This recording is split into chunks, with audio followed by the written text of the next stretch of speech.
안녕하세요. 신박한의사 전원장입니다. 반갑습니다.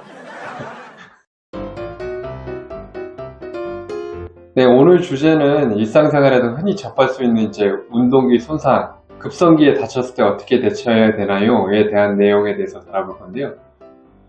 생활하시면서 일상생활 중에 갑자기 갔다가 계단에서 넘어져서 발목이 삐거나 운동하다가 발목이 돌아갔다. 아니면 넘어지면서 손으로 짚었다, 팔꿈치로 부딪혔다, 무릎을 까였다 이런 것처럼 염자, 인대 염자나 인대나 힘줄의 타박상으로 인한 손상들로 인해서 통증이 생기시거나 부종이 생기시거나 멍이 있는 경우가 많잖아요.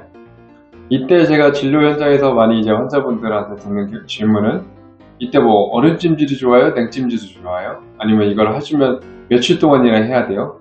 보호대는 해야 될까요? 깁스는 해야 될까요?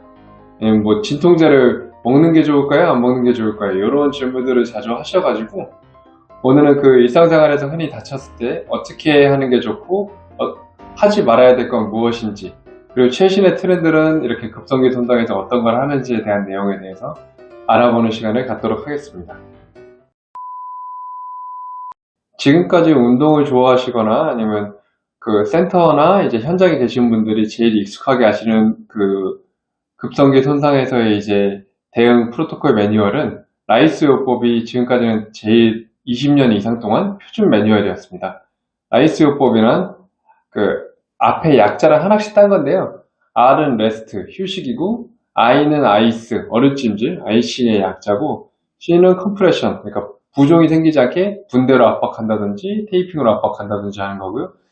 E는 엘리베이션, 그러니까 부종이 생기지 않게 누워가지고 심장 높이보다 더 높게 다리를 올리고 있다든지 앉아있을 때 이렇게 다리가 밑으로 내려가게 해서 더 부종이 심해지는 자세를 피한다든지 요 요법들이 1978년도에 닥터 가베멀킨이라는 분이 본인이 만들고 한 뒤로 표준으로 쭉 지내져 왔었습니다. 그리고 지금도 교과서에서 많이 실리고 있고 이게 적용을 많이 되고 있는데요. 반대로 다쳤을 때 급성기 손상에서 하지 말아야 될 거는 또 함이라고 있습니다. 해가 되는 HARM, 함의 약자를 딴 건데요. 염증 반응을 촉진시키는 행동들을 다 하면 안 된다고 하는 건데, H는 히트, 열감이 있으면 염증 반응이 더 촉진되죠. 그리고 A는 알코올, 대부분 치료받고 나시거나 다치고 나서 술 먹으면 돼요? 술 먹으면 안 돼요? 라고 질문하시는 것처럼 알코올을 먹으면 부종하고 염증 반응이 촉진될 수 있기 때문에 알코올도 금하고 있고요. 그리고 R은 런닝입니다. 당연히 많이 뛰게 되면은 이게 부하가 그만큼 더 다친 부위에 특히 발목 염자 같은 경우 올 수가 있기 때문에 런닝을 금지하고 있고요. 그리고 마지막 M이 마사지인데요. 급성기 초반에 다치셨을 때 목에 담이 들었던, 허리가 담이 들었던 제일 흔하게 실수하시는 게 급성기는 긴장도가 높아지고 아파지기가 쉽기 때문에 그때 주무르는 자극이나 안마기 자극이 너무 세게 들어가면 더 굳어져가지고 근육 통증이 심해지는 경우가 많습니다. 그래서 보통 다음날에 더 아파진다는 경우가 많아서 이거는 꼭 발목 염자나 이런 것뿐만 아니라 목에 담이 왔다, 허리가 갑자기 아프다 할 때는 주무르거나 마사지를 너무 세게 갑자기 받으시거나, 그리고 안마기를 하시는 거는 한 48시간에서 72시간, 즉 초반 2, 3일 이내에는 피하시는 게 좋습니다. 네, 1978년도에 라이스호법이 처음 창시된 이래에 표준화된 프로토콜로 지금까지도 사실 현장에서는 주되게 쓰이고 있습니다. 근데 그 개념이 대해서 하나하나 그게 무엇을 목표로 하고 있는지, 무엇을 타겟으로 하고 있는지 알아볼 건데요. 우선 제일 먼저 타겟하는 게 초반에 다치게 되면 염증 반응이 나타나서 부종, 통증, 열감, 멍 이런 게 생기게 되면 결국 염증 반응을 억제하기 위해서 휴식을 하고 압박하고 아이싱을 했었는데요.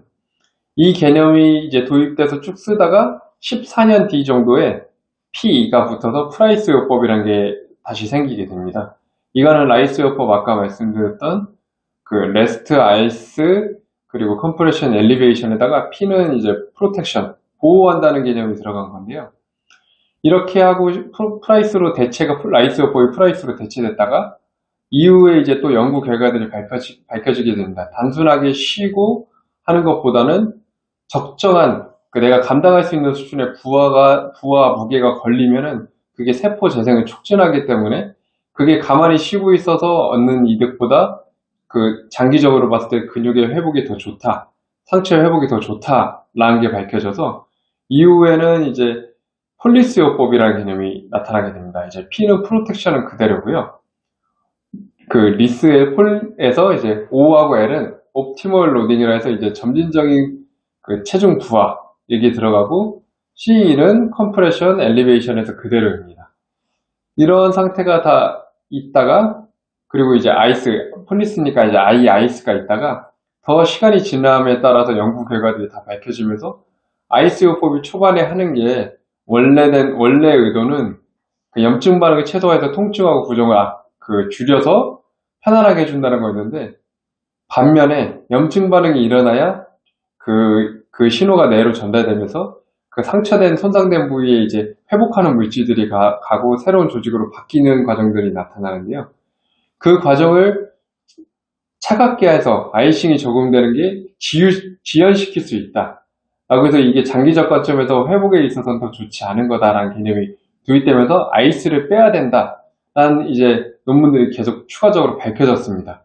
그러면서 이제 그 라이스요법 상시했던 그 당사자분께서 2013년도에 라이스요법에서 특히 아이스가 그게 치료의 회복을 지연시킬 수 있기 때문에 내 주장이 만들었던 걸 철회하겠다. 어떻게 보면 자기가 만들었던 거를 20년 넘게 해왔던 거를 다 뒤집는 발언을 하게 되면서 그때부터 이제 본격적으로 아이싱 요법에 대한 논란이 많이 생기게 됩니다. 근데 그때 때마침 이제 유행하고 요새도 유행하는 게 이제 아이싱 요법의 일정이지만 크라이오 세라피가 유행하게 되면서 그 요새 뭐 황희찬 선수도 그렇고 크리스티아노 호날두도 그렇고 집에 이제 전신 그 크라이오 세라피 기계도 있고 프로 구단들 뭐 삼성농 구단, 뭐 인천 FC 그 축구단도 그렇고 이제 구단들 멤버 구단에서 거의 갇혔다는 기사들도 나오고 있을 정도로 이게 트렌드인데요. 그거에 대한 효과도 이게 있냐 없냐라는 게 이제 요새 최근의 논쟁이거든요. 계속 아이싱이 과연 효과가 있는 거냐.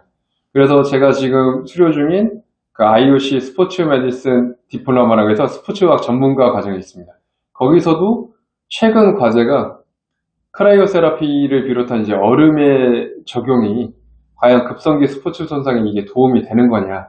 이거에 대한 근거를 제시하고 만약에 그게 된다면 뭐 기전, 적용 방법, 시간 이런 거에 대해서 밝혀라 할 정도로 지금도 계속 싸우고 있는데요. 최근 발표된 논문들은 아이스를 적용하는 게 장기적인 관점에서 회복이 안 좋다라는 개념들이 더 두드러지고 있습니다. 네, 앞서 보신 아이스와 같은 맥락에서 비슷한 개념으로 새로 이제 도입된 개념이 초반에 통증이 있고 부종이 있고 했을 때 이제 보통 소염진 통제를 복용하시잖아요. 근데 그 소염진 통제 복용하는 것 자체가 치유 과정의 시작에 늦춘다 해서 요새는 이제 피스 앤 러브 요법이라고 해서 기존의 폴리스 요법에 있던 내용에서 이제 초반에 이제 소염진 통제를 복용하면은 안 된다. 그래서 P가 이제 프로텍션 그대로 있고요. E는 엘리베이션이고요. 그대로. A는 어보이드 안티 인플로메터리 드러그를 해서 소염진 통제를 피해라. 그리고 C는 그대로 이제 컴프레션 엘리베이션 똑같고, 러브는 이제 그 로딩을 어느 정도 걸어야 된다. 그거랑 O는 긍정적인 생각을 해라. 오티미즘이고요.